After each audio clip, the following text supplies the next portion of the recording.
Good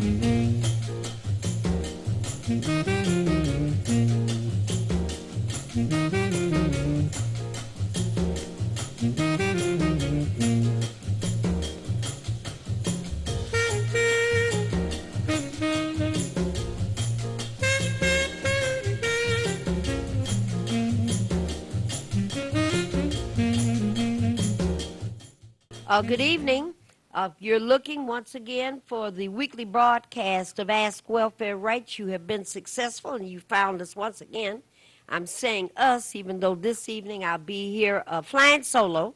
My colleague Marion Kramer is away from the city and she's doing some teaching this evening, so we're going to manage the Ask Welfare Rights broadcast with just one of us this evening.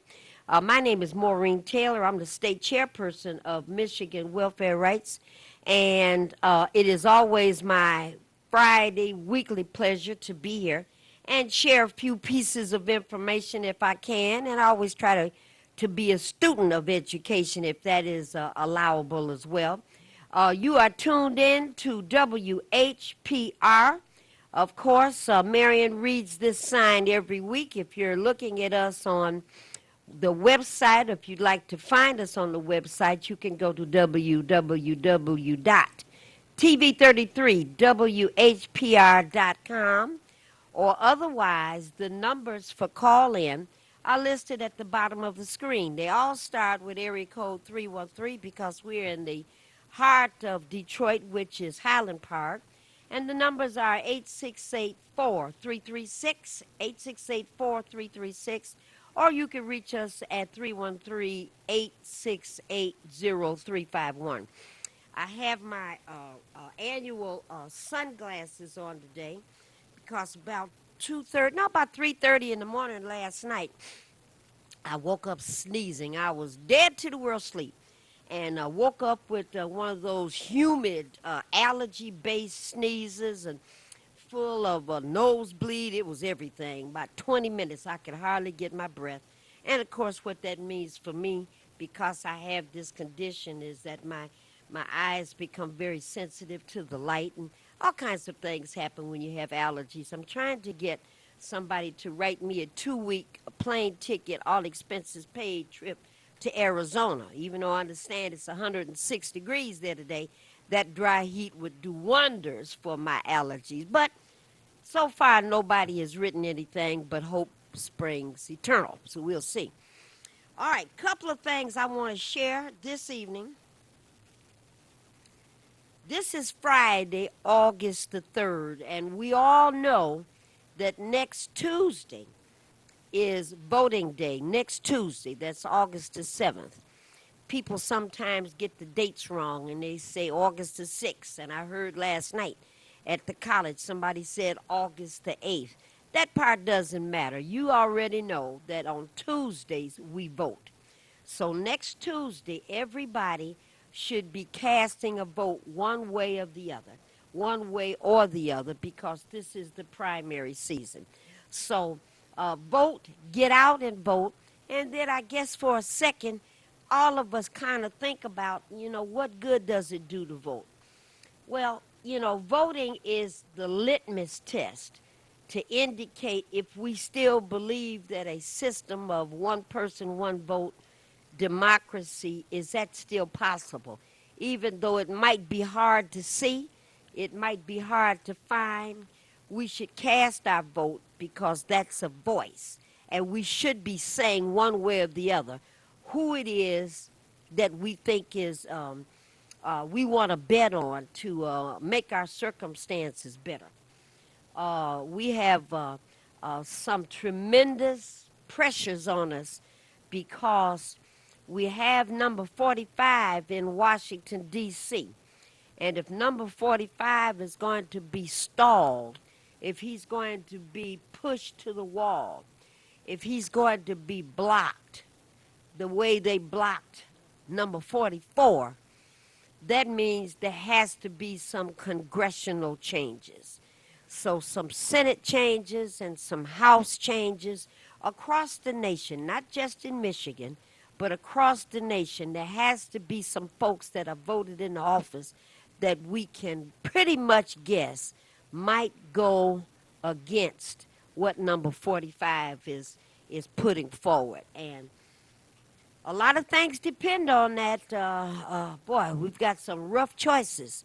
And all the choices that certainly in the state of Michigan, we may not have selected these individuals that are running, but these are the ones that corporations give us to choose from.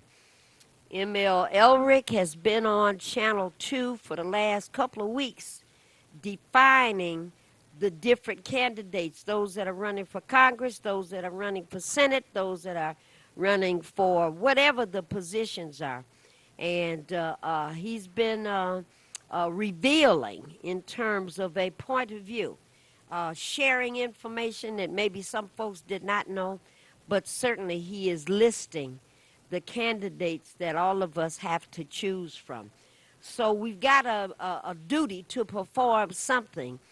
The gubernatorial race is tightening up, and I met a lot of the different candidates, but there are three that are left.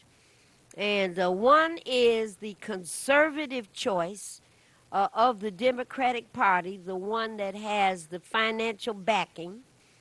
Another one is a former health director for the city of Detroit that's running quite an energetic campaign.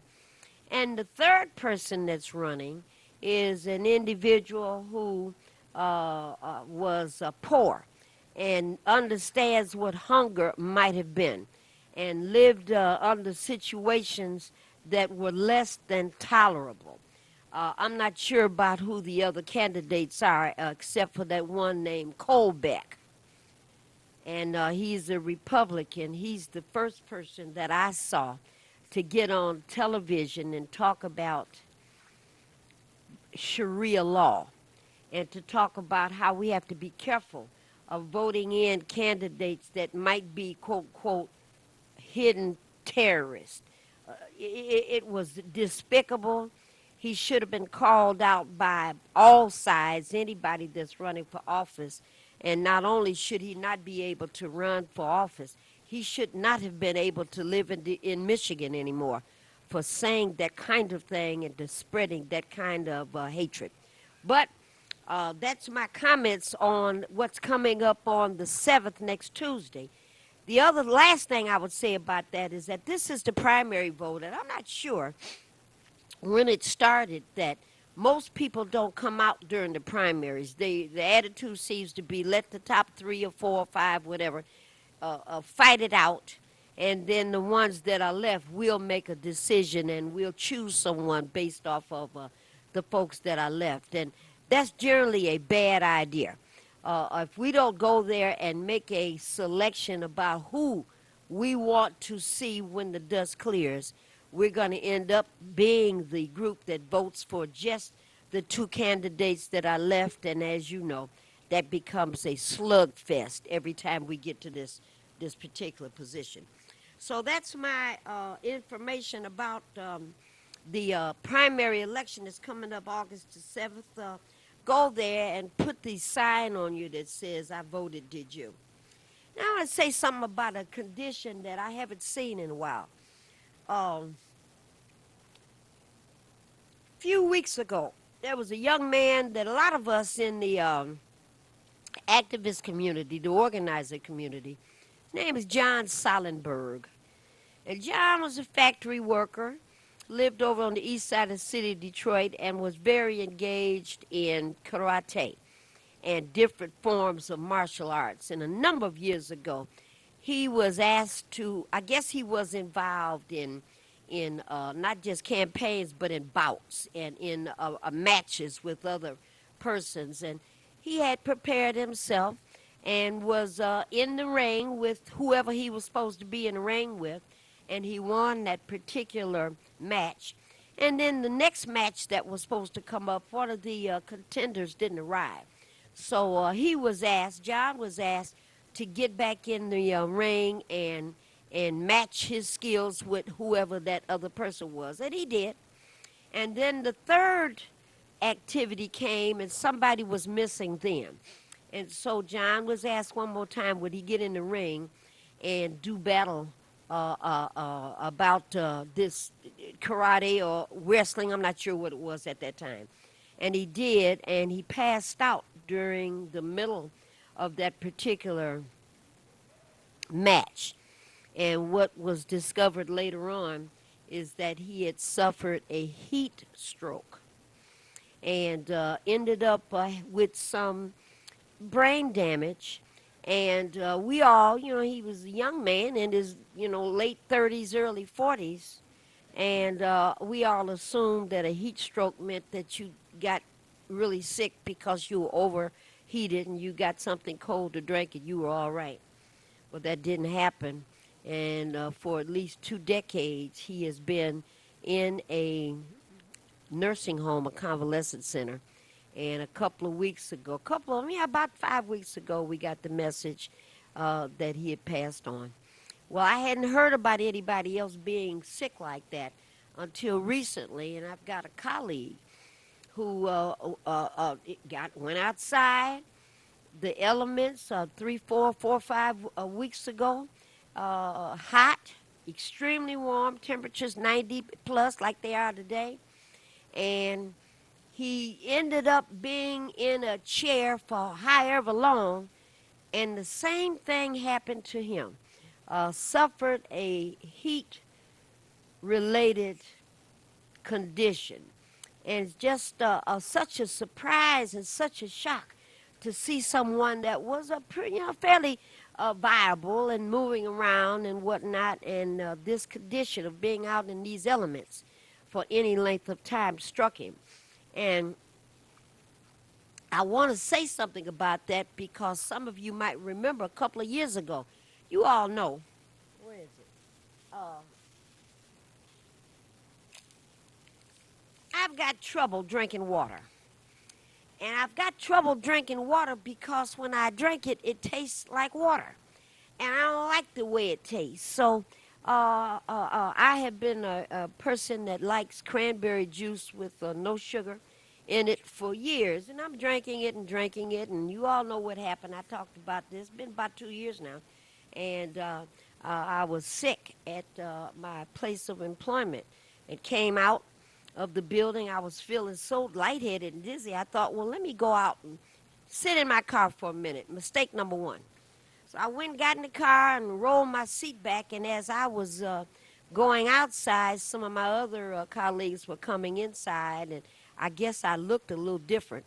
So I got in my car, and by the time I pushed the seat back, half the staff in the building were already coming outside trying to figure out why I was in the car on one of the hottest days. And at the same time, Navarre, my son, accidentally happened to be passing by and came to put windshield wipers on the back of my car. I did not know he was coming. They was not planned, and he didn't call me.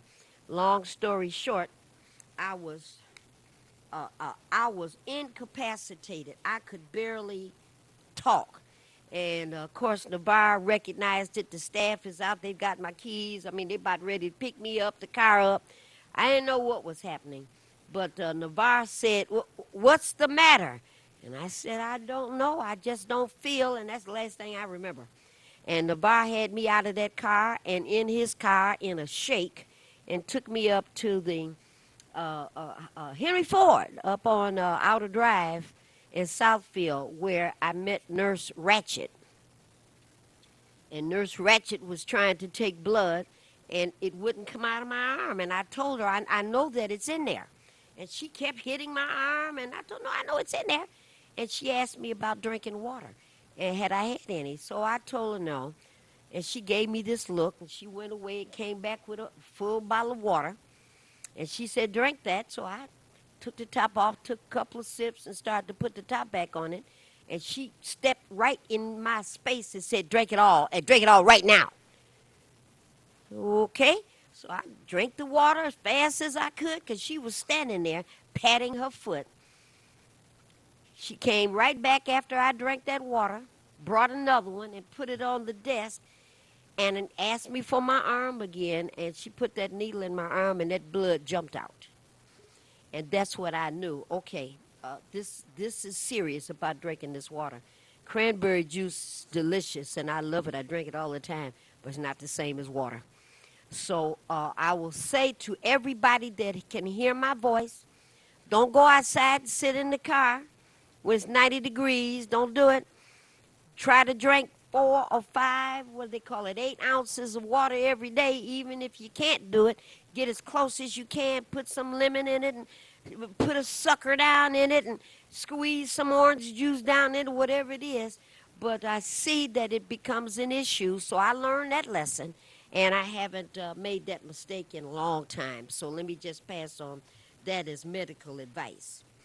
All right, last night at Wayne County Community College, we had an outstanding program. For those of you that were there, I was so glad and appreciative that so many people came out. Ooh, it was a good crowd. And what this was is for the first time, Wayne County Community College has opened up college courses for low-income women and families, for veterans, for disabled persons, for persons who are on a fixed income. There were a number of folks who were 55 years of age and older that appeared last night. And the college is not only opening up for classes, they are taking care of tuition, meaning that tuition will be paid through other scholarships, so tuition fees are waived. The college is prepared to buy your books, and folks that have transportation and daycare issues and all kind of other things. The college is in place to try to help as many people as possible go get that certification. Go get that last 1 or 2 credit hours that you need for that associate's degree. To go get that, what does that man tell me last night? A substance abuse certification that he needed in order to get this particular job. For years, someone called last week and talked about this question of surgical technician. I have been for a long time getting, just begging someone, anybody, to go to Wayne County Community College, Ferris State, or Marquette University, and get involved in that surgical technician training. What that is the training for folks that have to sterilize equipment used during surgery. And I talked about it so badly yesterday, and what I ended up doing is threatening people. If somebody didn't go over to the table that was over to my left and sign up for surgical tech training, I was prepared to have security lock all the doors in the college, and nobody was going to leave. Nobody could leave till somebody went over there and signed up for surgery or surgical tech certification. So after I talked about it so long, and we finally released the group to go to the different tables. There were 14 tables where there were counselors, advisors, academicians, all kind of folks, all around the outskirts of the area, so that nobody had to wait too long as they signed up for something, even those folks that weren't quite sure what kind of classes, introduction to something.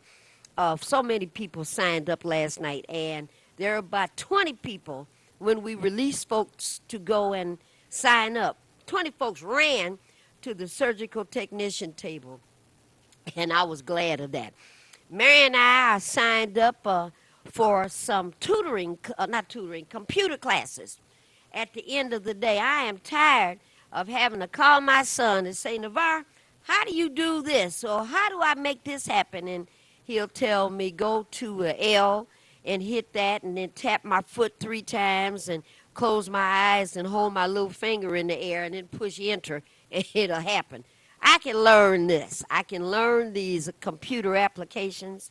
So I'm going to do that. Also, I've been interested in some time in language, and I'm looking at trying to learn one of the languages or whatnot that's being offered through the college.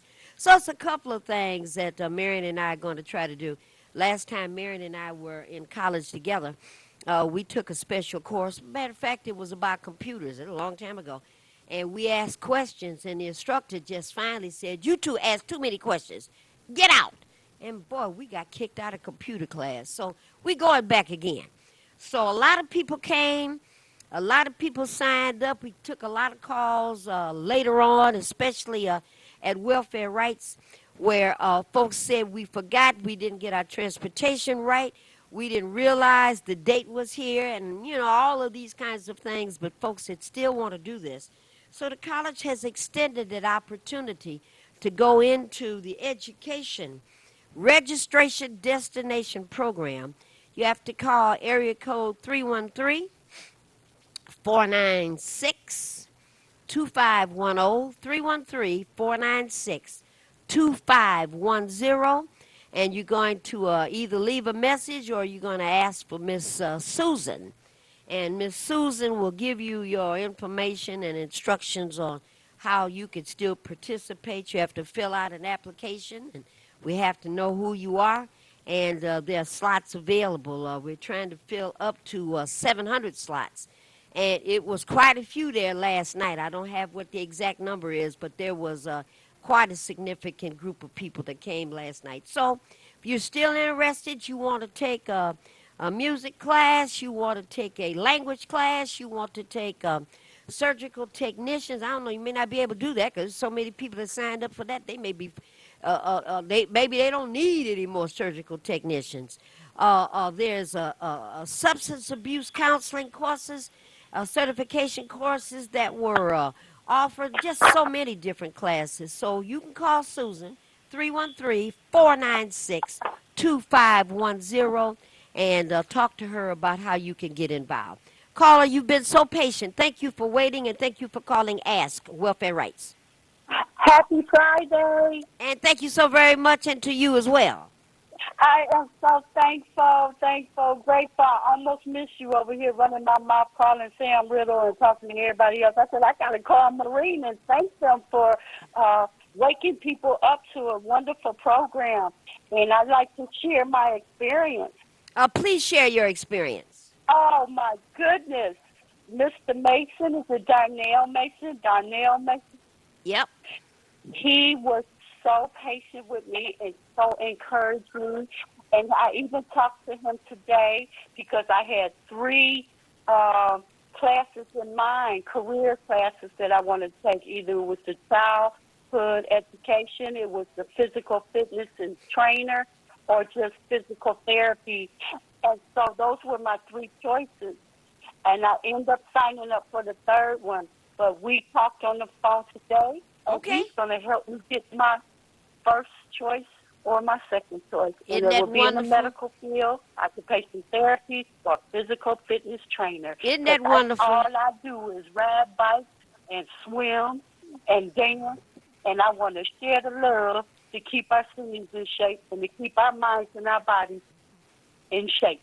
Fantastic. Now, did you get your catalog and your book bag while you were there? I got my book bag. All right, and I now. needed that book bag so bad because I almost bought one because I'm be riding my bike because my car down, of course. And All I right, ride now. my bike to and from work or wherever. So the book All bag right, is fantastic. definitely I'm gonna so help me. glad It's you gonna help came. me go All to right. class if I need to ride that bike or need that book bag. It's going to help me when I go to class. And I'm so thankful that I'll be able to go to the school of my choice as well. Fantastic. I'm so glad you came, okay? Yeah, I wanted to share Earn While You Learn program with the American Corps Urban Safety Program. Interested in a scholarship while making connections in the following careers. There you go. Which is sociology, criminal justice, community engagement, community relations, urban planning, urban studies, nonprofit work with management.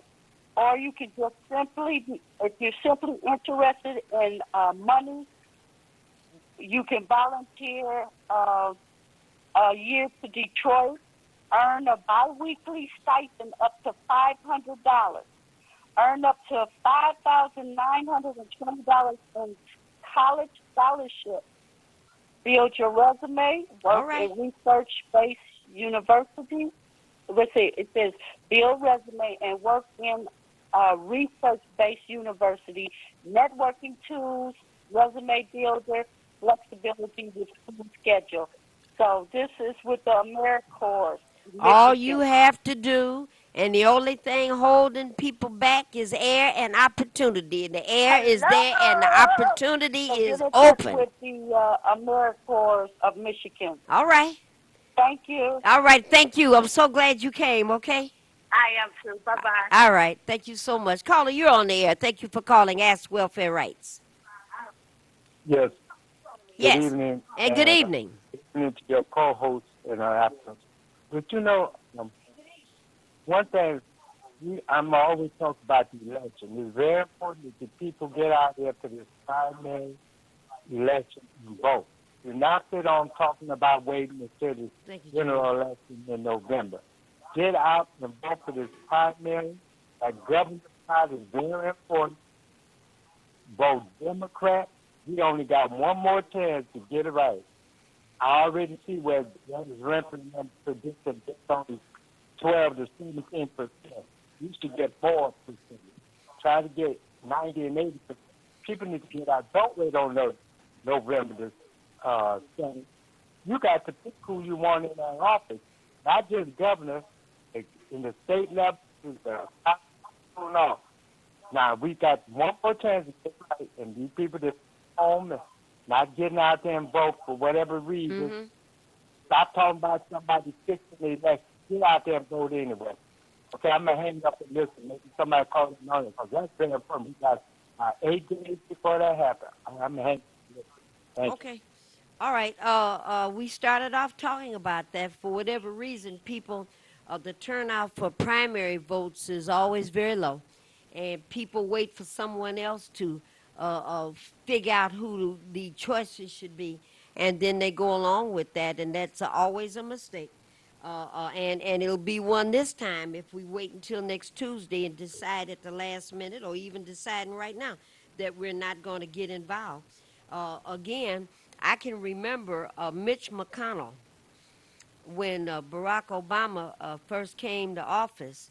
And I remember Mitch McConnell saying it doesn't matter, we're not going to vote for anything that he wants.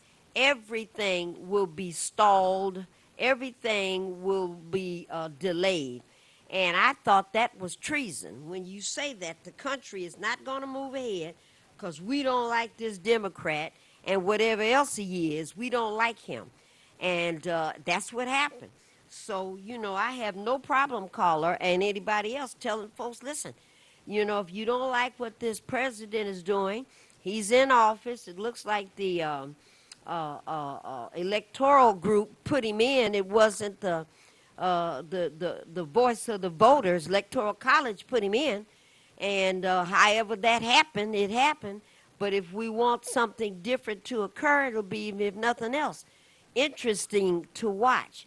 Congressional people have to be in place to block whatever it is he's talking about. And see, right now, some of the folks I hear call into this station say out loud that we shouldn't be concerned what's happening down at the border, separating children. I never would believe that fellow Detroiters, fellow residents in Highland Park, fellow residents in Southfield and Hamtramck would say anything so hateful, especially after so many of us come from a legacy of having our children taken away, me taken away, and sent down the road and sold to someplace, and then later on I can't find my people, I can't find my parents. So, that's the circumstance that we're involved in, and that can only change if we have individuals, elected officials in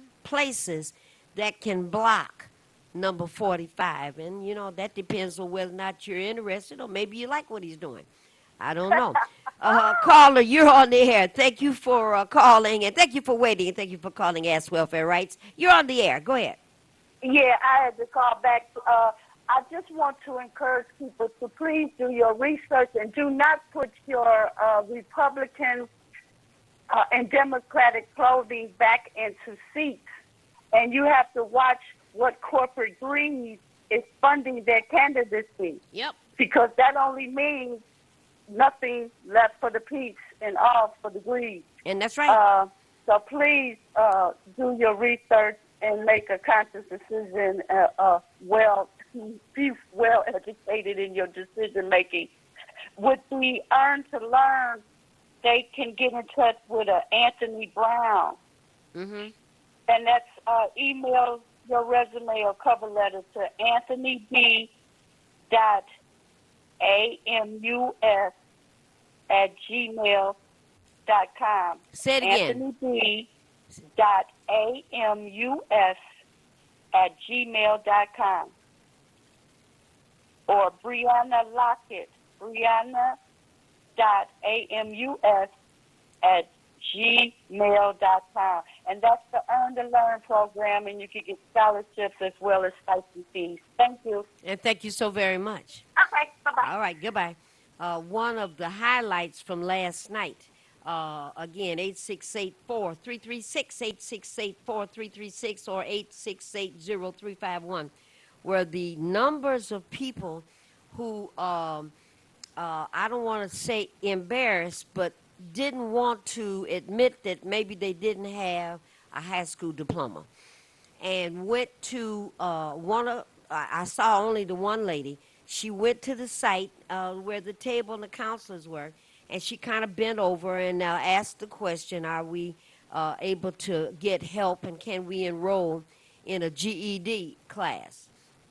And she was whispering it, and the counselor said, how long, asked her a couple of questions, how long had you been out of school, and those kinds of things. And whatever her answer was, he suggested very carefully that she might want to start with some adult basic education, a course to kind of refresh, and that was free, and that the GED class that follows that is also free, and that he was one of the instructors for both of those courses, and would he like, or would she like to take that regimen, and he would help her to walk from that front door and out the back door with what she wanted. And she just put her head down, the tears just flew. So, you know, there are counselors and all kinds of everything that are down there. I think it's 131 separate courses being taught. One of the big surprises for me is I wasn't sure if the chancellor means president, if the chancellor was thinking of allowing these different classes, well, not so much the classes, but allowing these different enrollees to attend these classes throughout the whole orbit. Meaning, I thought all of the classes were just being taught at Wayne County Community College on 4th Street downtown. But to my surprise, when Marla and Miss Susan and Dawood Muhammad and some of the other folks were opening up the program with welcomes and whatnot, what I found is that the chancellor said, we're going to make anybody that shows up last night, and from here till I don't know when, we're going to let them attend these classes closest to where they live. So if you were downriver, or if you were upriver, or if you were east side, or if you were west side, especially the veterans. I talked to 3 or 4 veterans that said, I'm not sure if I'm eligible, but I'm having trouble with buying books. What about that? And when I told folks the cost of the books are going to be waived, so you could get those books without benefit of having to pay for them, they just stood there for a second and looked at me, you know, and I just snapped my fingers. Okay. Did you hear what I said? Yes. And at this point, we're talking about education across all boundaries. So there's no excuse. Everybody and anybody that wants to finish up that last little bit, wants to get that certification, all of those things are possible. 313-496-2510, 313-496-2510. You have to call Miss Susan starting Monday and talk to her about you're not coming to the Thursday orientation, but that you didn't want to be left behind. I had a couple of grandmothers that said they had high school students, and they wanted to know if the college was available to high school students. So I thought about that for a minute, and I said, well, I can't see how college is available to a ninth grader. But what you should do, Grandma, is to bring that ninth grader with you for whatever class she was interested in taking, and have that kid sit there with you during the evening or when his ninth grade, I was a little girl, when the ninth grade class is over, and have that student sit with you for that hour and a half for the particular class she wanted to take. So she thought that was a good idea. She went right over and signed up her paperwork and whatnot, and I think she won one of those raffle tickets, which was the reward was you got the book bags were on the back of every chair, and the catalog was on the seat part. And I think the raffle was to get everybody a even bigger book bag, and it was filled with notebooks and pencils and ink pens and we call those things triangles. Some of them had and whatever else that the college donated, and put those things in book bags. So everything spelled education destination. Everything spelled that. 868-4336, 868-0351. Let me say something about the Pope. Chris Cuomo on CNN last night talked about this new, it's called encyclical. It's the writing of a pope. And talked about the new encyclical that the Pope just put out in the last 1 or 2 or 3 days, something like that. And the Pope is saying, let me be clear. Those of you that stand in opposition to abortions, or you are pro-life, then you have to be pro-life from the beginning to the end. And you can't just be pro-life before a baby is born. You have to be pro-life after the baby is born, and to make certain that things like hunger and water shutoffs and all these other kinds of things, you can't be in favor of that, or you can't just stand by and allow those things to happen. This gross poverty that goes on all around the world, you have to do something about that too. And his real point was at the end of life, and some of you Christians believe that capital punishment is acceptable. And the Pope said, no, no, no. Capital punishment, especially since you all know that a lot of it has to do with class, a lot of it has to do with where you fit in terms of money, where you fit in terms of being able to hire legal staff, and where you fit in terms of nationality, where you fit in terms of a color of your skin, where you fit in terms of geography, where you live in the world. Can't be good on that end either. So he published this document that said that capital punishment is not acceptable under any circumstances. So I thought, boy, the Pope is off the hook, boy. The Pope is just the most interesting, and absolutely, my heart is about love and the right thing to do. And this latest encyclical, I'm sure, is going to dust off some more of those fake, I hate to use that phrase, some of the more of those fake Christians that try to, it's a good thing we judge, that we don't judge Christianity by the Christians that practice it, just like we don't judge Islam by the Muslims that practice it, But the Pope has upset the entire Catholic world yet again. And what's the name of that program that comes on, the 700 Club? I'm sure all of those radio and TV evangelists that always talk about the Pope being the son of the devil and all these kinds of things, I'm sure they're just having a roasting time right now of trying to tell everybody about the Pope and how wrong he is, because people, it's all right for folks to suffer the death penalty, and I'm sure all of them have an issue with this Pope. I just wanted to say what I think about him. Now, I'm going on to this question of tax assistance. Marion and I have talked about this several times. Folks can get assistance with outstanding taxes, and they have extended that program a little bit longer, probably around the middle of August, maybe even through to the end of August.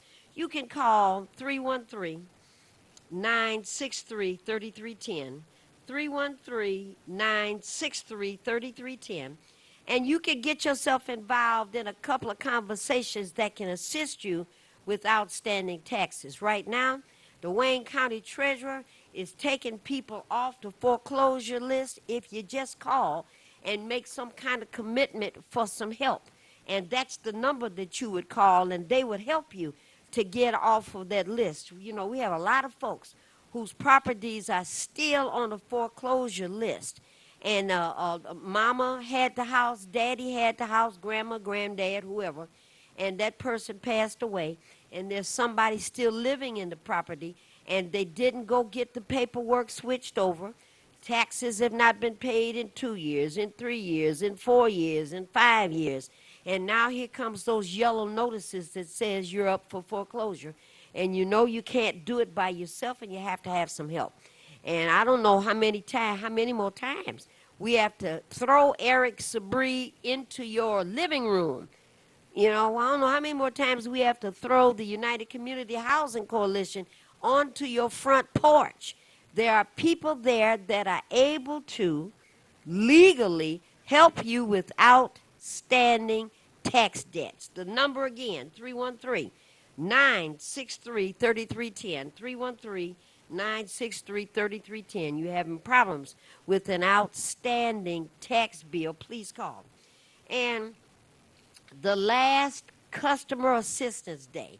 There are no more CAD events, Customer Assistance Days. Don't have any more. The first time folks can apply for state emergency relief is not going to come up to the end of October. But I think at the beginning of October, people can sign up for assistance for an outstanding light bill and a outstanding gas bill. If you're in trouble now, you may not be able to wait. So at this point, if you think you're about to be disconnected with your lights or your gas or your water, you should be calling Welfare Rights. You be calling Welfare Rights is Monday, Tuesday, and Wednesday, or leave a message. You can leave a message tonight, midnight, anytime, and we'll call you back. 313-964-0618, 313-964-0618, and we can certainly buy you some time and put you on some kind of a smaller payment budget, something, so that you can float or you can skate long enough until state emergency relief is available again through the welfare department. So if you're in trouble with any of these things, you have to call us down at Welfare Rights so we can give you some assistance. All right, now there are two more things, and let's see here. We're down to our last 13 minutes now. Detroit Community Schools is recruiting and accepting the enrollment activities for students. We are K through 12. We're over in the Brightonmore area, and we have transportation for, it's a it's a public charter school. And if you're interested, I'm going to give a number in just a second, K through 12. Caller, you're on the air. Thank you for calling Ask Welfare Rights. Yes, I hate my bad. Yes. But you know, attention. All these shootings in the city of Detroit, all these car accidents where by driving drunk or for whatever and killing innocent people, you know, to be done. What happened to that law that if you were in a bar or down there because one of them places they serve liquor, you leave out of there, you cause an accident, the person's house or wherever you were, like that. Whatever happened to that law? I'm going to hang up and listen. Maybe somebody can speak on that. I'm going to hang up. Thank you. I understand. I think there's even a bigger question with these daily shootings. First thing that comes on, I remember the phrase, if it bleeds, it leads. And the first thing that comes on the local channels every day are, shooting at a gas station or shooting on someone's front porch or something like that is happening. I notice that it almost always is between midnight and 5 o'clock in the morning, and folks are out, perhaps coming back from nightclubs and bars and whatnot. And I saw this morning something about Pacifica van was struck by a Corvette. The driver of the Corvette was running from a traffic stop. God only knows what that's about. And that person was in their 40s. And the individual in the Pacifica van was hit by the Corvette. And that individual was in his 40s, two young men, 40s young men, and they're both dead. And then another accident involved in the same corner, where somebody's still coming around the corner or something happened and ran into, I guess, the Pacifica van again. And I don't think anybody else was killed by the next water two cars. But you just wonder, there's no ice that was out on the street last night. It was not snowing. It was not raining, or I don't know. At least I don't think it was. And we have these accidents, and then I saw something that was so horrible. I'm going to say something about two incidents. A woman got out of the car, and her 7, or maybe the child was 12, was in the car, and mama walked out of the car into the gas station and left the doors unlocked. And a guy that she's going into the gas station, somebody else was coming out of the gas station and went directly to her van and opened up that door. And I guess she left the keys in there too, and maybe the ignition. And the 12-year-old looked and saw the stranger getting in the driver's seat. The 12-year-old knew to get out quick. And the 12-year-old runs out the passenger side. The mother turns around and sees what's happening. She runs to get in the car, didn't see the 12-year-old coming around the back. The guy drove off. Mama chased that car for a little while. But I know she was horrified. But, last night I heard that on the news at the Motor City Casino. A child, infant, was found in the parking lot in the car. And the guess was, or the insinuation is that the person who was driving the car must have been in Motor City gambling, but the baby was in the car. And you just wonder, why would you go to a gas station and leave the engine running with a kid in the car and you have the keys stuck there? And we're living in urban times. Who would go to a gambling institution and leave the baby in the car while you go inside and do what it is that you do? And I don't know that that's what happened. Maybe this was somebody that couldn't take care of a child anymore and drove to the parking lot of the casino and hoped that someone would find that child. I doubt that, because my guess is you could do the same thing at the police station, and for sure at the fire station. Leave the baby there at any church. Take the baby to the father, take the baby to the pastor, take the baby to the nuns and say, I can't do this anymore, and go away. So those kinds of things are going on. And then we got a police officer, African-American, black guy, on TV at Detroit Receiving Hospital, who is encountering, there's 5 of them. One lady, police officer, I think, and the other 4 were men. And trying to encounter a person that's clearly in need of assistance. A woman who has obvious mental, emotional challenges, who is disrobed, taking all of her clothes off, and however it happened, she ended up in that security area. I remember when I was an undergraduate, something similar happened in the social work department at DMC, Detroit Medical Center.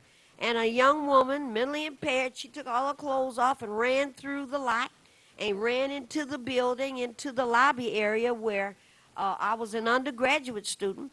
And there were, I don't even think it was one police officer and 3 or 4 social workers, and I'm the student. And she's cussing up a storm, and you're not going to do this, you're not going to do that. And what somebody did is went and got 2 or 3 hospital gowns, and 2 or 3 of them had it, and one of them threw that hospital gown over her head. And everybody tackled her. And she was on the ground, and the security, it might have been the police that was there, and they handcuffed her. And when we got her back up, or when they got her back up, because I'm learning, She didn't have a bruise on her. She's still cussing, raising the sand. And they got her up. And she was talking about spitting on somebody. Hard to do if you got a hospital gown over your head.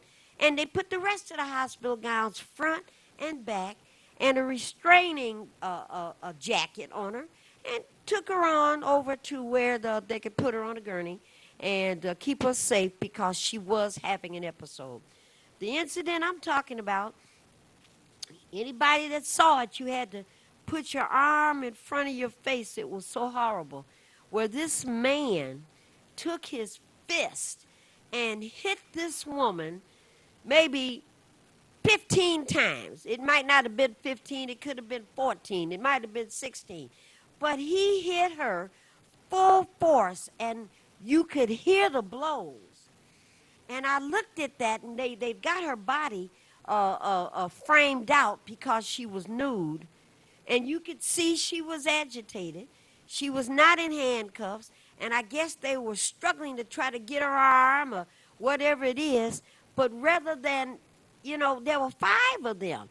They couldn't get her to the ground. And I don't know. I don't know. But to see that man hit that woman, boy, and the female cop looked like she was trying to intercede and pushed him back, and he stopped it, backed off for about 2 seconds. And the other officers apparently were still struggling with her. And that same cop just continued to beat and pummel her like she was a man. Like she was, I don't even want to say like she was a man, like she was just a piece of meat. And no amount of blows could get her to stop. And I don't know what ended up happening, but, I put my arm in front of my face. It was too horrible. I grabbed for the remote control and took it to another channel because that kind of stuff hurts my heart when I see persons in authority, persons that are bigger than you, persons that are trained or at least supposed to be trained to sedate and to calm down a situation, beat a person like that. All of these police involvement cases that are going on across the country, the black crazy man on drugs that ran into the house in Colorado, I think, or Utah, I forgot where it was, and ran into a stranger's house and grabbed an 11-year-old and ran that kid into the bathroom. A stranger ran that kid into the bathroom and locked the door and commenced to assault, physically and sexually assault this 11-year-old boy that this black man did not know. And he's screaming. The crazy man is screaming. Grandpa hears it. A decorated Vietnam veteran hears it, grabs his gun in his house, kicks the door in, sees what's happening, and shoots and kills the black man, which he should have done, in the bathroom assaulting his grandson. He comes out. Now the police are involved. He got the kid or whatever, that particular circumstance. He's coming down the hallway. All manners of chaos is going on. The police are now at the front door. They say to him, put the gun down. At least that's what they say they said. And I'm sure people were screaming. I know the 11-year-old was in terror and hollering and crying and all kind of stuff. Granddad was probably saying some other stuff.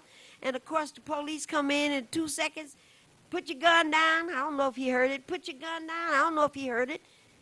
And the police shoot, and they killed the granddad. Oh, my God. Granddad is dead. My goodness. Some man grabs his girlfriend a week or so ago, and you got to die. You don't want me no more, and I'm not going to let any other man keep you. And here's a hostage situation. Somebody calls the police. They get there. And the man, leave me alone, and he's got a knife and close to her neck, and leave me alone, or she dies, or whatever it is that they were saying. And the police are screaming, put the gun down. It didn't happen. The police opened fire because I guess the guy started cutting her on the side of the neck. And the police opened fire multiple times and killed the man and the woman. See, it's something wrong It is something wrong. We got a crazy man in the White House that says the most bizarre things. We have police officers across the country that are out of order, out of line. We have all of these problems. People on TV talking about the economy is good. Everybody I know, half the people I know in Detroit are looking for better jobs. The other half are looking for a job altogether. We've got a lot of problems, and it appears to me that the only way we can settle or solve some of these maladies, some of these horrific situations that we're living through every day, the shootings on the east side, the carjackings on the west side, the shootings in southwest Detroit, the carjackings that happen all over the place, the power and the strength and the organizing and the unity has got to happen from the bottom up. My goodness, I don't know another way. My name is Maureen Taylor. I'm state chairperson of the Michigan Welfare Rights Organization.